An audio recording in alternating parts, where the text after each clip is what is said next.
Welcome to my YouTube channel. आज हम second chapter शुरू करने वाले हैं, हाईवे अलाइनमेंट एंड सर्वे। इसमें हम अलाइनमेंट की स्टडी करने वाले हैं। अलाइनमेंट मतलब क्या होता है?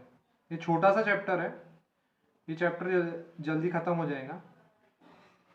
हाँ, और मैं सबसे पहले आपको बता दूँ कि ये जो मैं ऑनलाइन लेक्चर्स ले रहा हूँ, ये एज अ सोशल सर्विस ले रहा हूँ। मैं ये क्लैरिफाई करना चाहता हूँ मैं। तो चलो हम अपने टॉपिक पे आ जाते हैं। What is alignment? अलाइनमेंट क्या है?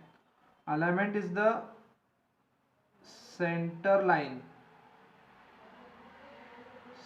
Line position on the ground. Centre line की पोजीशन ग्राउंड पे। ओके, अलाइनमेंट कैसा होना चाहिए?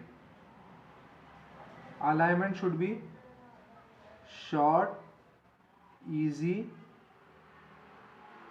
Economical and safe. सपोज हम ए से बी जा रहे हैं, तो ये अलाइनमेंट, यहाँ से जो अलाइनमेंट है ये कैसा होना चाहिए? ये शॉर्ट होना चाहिए, इजी होना चाहिए, इकोनॉमिकल होना चाहिए, सेफ होना चाहिए। ओके, जब हमको रोड हाईवे का कोई भी कंस्ट्रक्शन करना रहता है, तो ये कंस्ट्रक्शन करने के टाइम पे हम ऐसे एक सिंगल लाइन में उस हाईवे को डिनोट करते हैं। ऐसे दिखाते हैं ना, जैसे यहाँ से अब यहाँ जाना है तो मैं ऐसे यहाँ से यहाँ का रोड दिखा रहा हूँ, ऐसे एक सिंगल लाइन में। तो ये इसका इन्हें अलाइनमेंट हो गया कि इसका किस दिशा। हाँ, अलाइनमेंट का सिंपल मीनिंग दिशा, किस दिशा में जाना है। ओके, अब इसके बाद हम देखेंगे फैक्टर्स अफेक्टिंग अलाइनमेंट। ये हो गया पहला point alignment. Second point factors affecting alignment. First factor क्या है? Obligatory points. पूरे पॉइंट्स पहले क्लैरिफाई कर देता हूं। सेकेंड पॉइंट है ट्रैफिक। थर्ड पॉइंट है geometric design and then fourth point है इकोनॉमी एंड फिफ्थ पॉइंट है अदर कंसिडरेशंस। एक एक पॉइंट हम डिस्कस कर लेते हैं यहाँ पे। ऑब्लिगेटरी पॉइंट मतलब क्या होता है? मतलब हम कोई हाईवे का अलाइनमेंट डिसाइड कर रहे हैं, तो उस टाइम पे जैसे हमें एक रोड ब्रिज बनाना है, तो रोड ब्रिज का जो फाउंडेशन होना चाहिए वो कैसा होना चाहिए? वो परमानेंट होना चाहिए सबसे पहली बात तो, और अलाइनमेंट जो है उसका स्ट्रेट होना चाहिए। हम जनरली कर्व्स पे ऐसे जहाँ बेंडिंग हो रही है रिवर की, वहाँ पे ऐसे फुट ब्रिज नहीं बनाते, वहाँ पे रोड ब्रिज नहीं बनाते।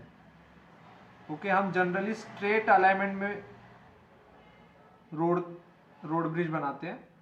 तो इस तरह ऑब्लिगेटरी पॉइंट्स अफेक्ट करते हैं अलाइनमेंट को। हम ऐसे बेंडिंग वाले जो पोर्शन है वो पोर्शंस पे अवॉइड करते हैं bridge banana. Okay, and next point है ट्रैफिक। एक ओरिजिन से डेस्टिनेशन जाने के लिए, एक ओरिजिन से डेस्टिनेशन पॉइंट पे जाने के लिए अलग अलग टाइप के रूट्स रहते हैं। एक यहाँ से ऐसे कोई दूसरा रूट है, यहाँ से एक दूसरा रूट है। तो यहाँ पे हम कितना ट्रैफिक वहाँ पे आने वाला है उस रोड पे, उस वो जो ट्रैफिक आने वाला है उस ट्रैफिक के हिसाब से हम अलाइनमेंट सिलेक्ट करेंगे।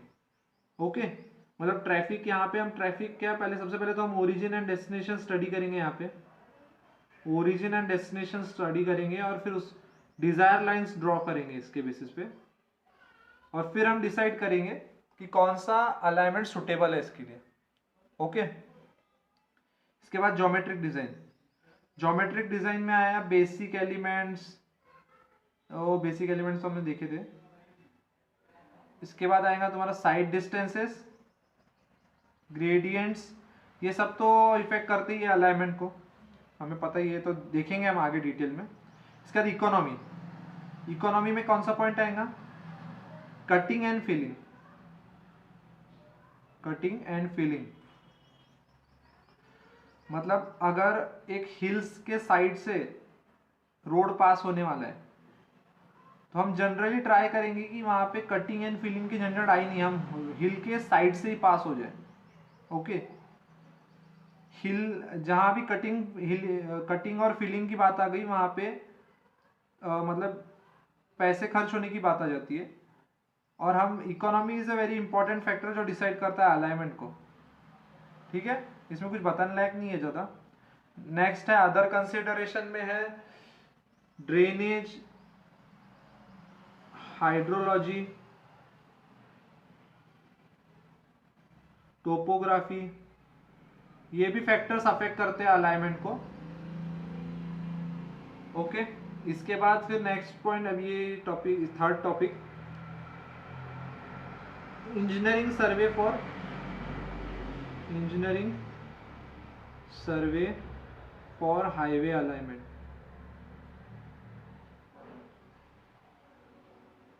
एक हाईवे का अलाइनमेंट डिसाइड करने के लिए हम इंजीनियरिंग सर्वे करते हैं। इंजीनियरिंग सर्वे में हम क्या क्या करते हैं?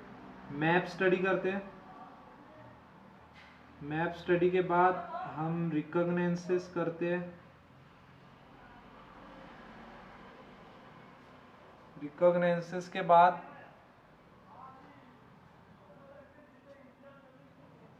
हम प्रिलिमिनरी सर्वे करते हैं।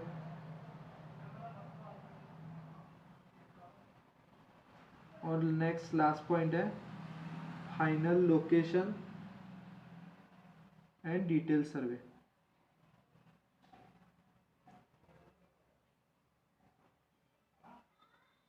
मैप स्टडी में हम क्या करेंगे, एक रफ आइडिया देखेंगे हम,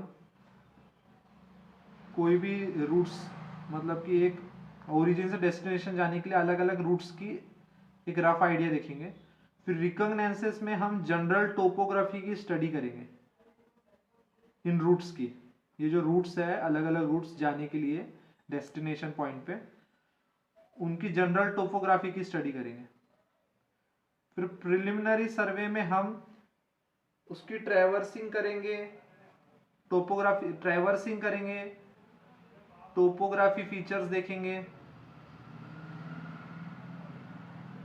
फिर लेवलिंग वर्क्स, डाटा सॉइल सर्वे, मटेरियल सर्वे, ये सब हम ऑफिस में करेंगे। ऑफिस में करते हैं प्रिलिमिनरी सर्वे का वर्क, और इसके बेसिस पे एक मोस्ट सुटेबल अलाइनमेंट डिसाइड कर लेंगे। ठीक है, हमने अब ऐसे बहुत सारे रोड से जाने के लिए एक डेस्टिनेशन पे, तो उसमें से एक कोई मोस्ट सुटेबल वाली डिसाइड कर लेगी, ये मोस्ट सुटेबल है। अब ये हमने ऑफिस में डिसाइड किए, और ये इसकी जो फाइनल साइट की कंडीशन है, वो फाइनल लोकेशन पे हम जाके देखेंगे कि वहां पे हम जाके फिर हमको वहां की डिटेल स्टडी करना पड़ेगा, डिटेल सर्वे में हम जियो टेक्निकल डाटा कलेक्ट करेंगे, वहां का टोपोग्राफिकल डाटा, देन वहां का hydrological data,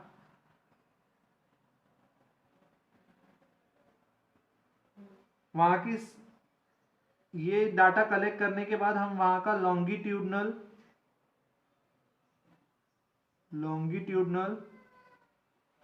and cross section plot करेंगे।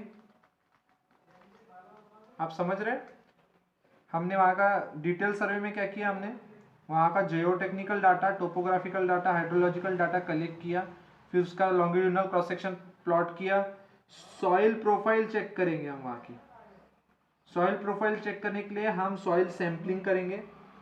सॉइल सैंपलिंग कितने पे करेंगे? 1.5 मीटर से 3 metre below ground level. Okay, याद रखने वाला पॉइंट है ये कि ग्राउंड लेवल से नीचे 1.3 मीटर, 1.5 से 1.3 मीटर पे हम एक सॉइल सैंपल कलेक्ट करके उसका डिटेल सर्वे करेंगे, और इस बेसिस पे हम अलाइनमेंट डिसाइड करेंगे। ओके, तो आपको समझा मैं क्या बोल रहा हूँ? मैप स्टडी से हमने एक रफ आइडिया लिए रूट्स की, कितने रूट्स अवेलेबल है वहां जाने के लिए डेस्टिनेशन पॉइंट पे। फिर उसके बाद रिकॉग्नाइजेंस में हमने देखे जनरल टोपोग्राफी क्या है उस सॉइल की, जनरल टोपोग्राफी उस रूट की वहां पे उसकी जनरल टोपोग्राफी देखी। उसके बाद प्रिलिमिनरी सर्वे में हमने वहाँ का एक मोस्ट सुटेबल अलाइनमेंट हमको डिसाइड करना है रोड आगे कंस्ट्रक्ट करने के लिए, तो उसकी हमने ट्रैवर्सिंग की है, टोपोग्राफी की स्टडी की है, ये सब हमने ऑफिस में किए, लेवलिंग वर्क किए, इसमें डाटा सॉइल सर्वे, मटेरियल सर्वे, ट्रैफिक सर्वे, और उसके बाद फिर फाइनल साइट पे जाके हमने एक डिटेल सर्वे किए और वो फाइनलाइज कर दिया एक अलाइनमेंट को रोड कंस्ट्रक्शन के लिए। अब ये सब करने के लिए हमें एक लास्ट चौथा पॉइंट मैं आपको बताना चाहूँगा, ड्राइंग की ज़रूरत पड़ती है फाइनल लोकेशन, ये मतलब फाइनल अलाइनमेंट डिसाइड करने के लिए। वहाँ पे आता है एक की मैप, ये दो टर्म्स है याद रखना, की मैप, और दूसरा है इंडेक्स मैप। की मैप में मैं आपको बताऊंगा की मैप मतलब क्या है और इंडेक्स मैप मतलब क्या है। ये तो मतलब कि आपको कोई भी अलाइनमेंट डिसाइड करनी है तो ये दो मैप की आपको जरूरत पड़ेगी ड्राइंग्स की। ओके, की मैप दिखाएंगा आपको मतलब shows the proposed and existing roads and important places to be connected।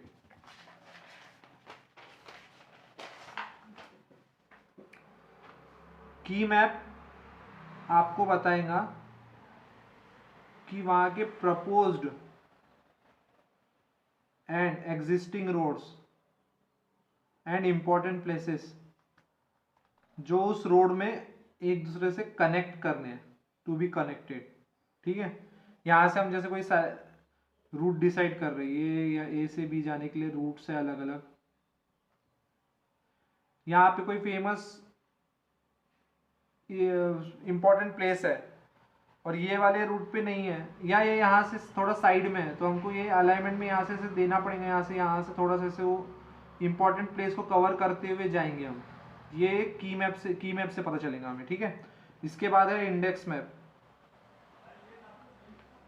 Index map क्या बताएगा, वो जनरल टोपोग्राफी बताएगा एरिया की, general topography of the area. ठीक है, अब एक इंपॉर्टेंट पॉइंट है इसमें, in case of submersible areas 0.6 metre above the HFL formation level होनी चाहिए रोड की। आपको ये मैं पॉइंट समझा देता हूँ। इन केस ऑफ सबमर्सिबल एरियाज मतलब क्या होता है, जो areas high flood level zone में आते हैं उन एरियाज में रोड्स जो है वो एसेसिबल होनी चाहिए, रोड्स एसेसिबल होनी चाहिए इस एरिया में, एसेसिबल। इसलिए हम उसका जो फॉर्मेशन लेवल है रोड का वो 0.6 metre HFL high flood level के ऊपर रखेंगे, मतलब वो रोड्स कभी उसमें डूबने नहीं चाहिए। इसलिए आप समझ रहे होंगे मैं क्या बोल रहा हूं, ताकि जब फ्लड आए तो उस टाइम पे भी ये रोड्स एक्सेसिबल रहे, रोड यूजर्स उसको यूज कर सके। ठीक है, तो अब ये वाला लेक्चर हम यहीं पे रोकते हैं, नेक्स्ट लेक्चर में हम थर्ड चैप्टर देखेंगे। Thank you for watching, please subscribe to my YouTube channel. आपको ये वीडियो कैसा लगा प्लीज कमेंट एंड शेयर करके बताइए, कमेंट कीजिए प्लीज और लाइक भी कीजिए, एंड थैंक यू।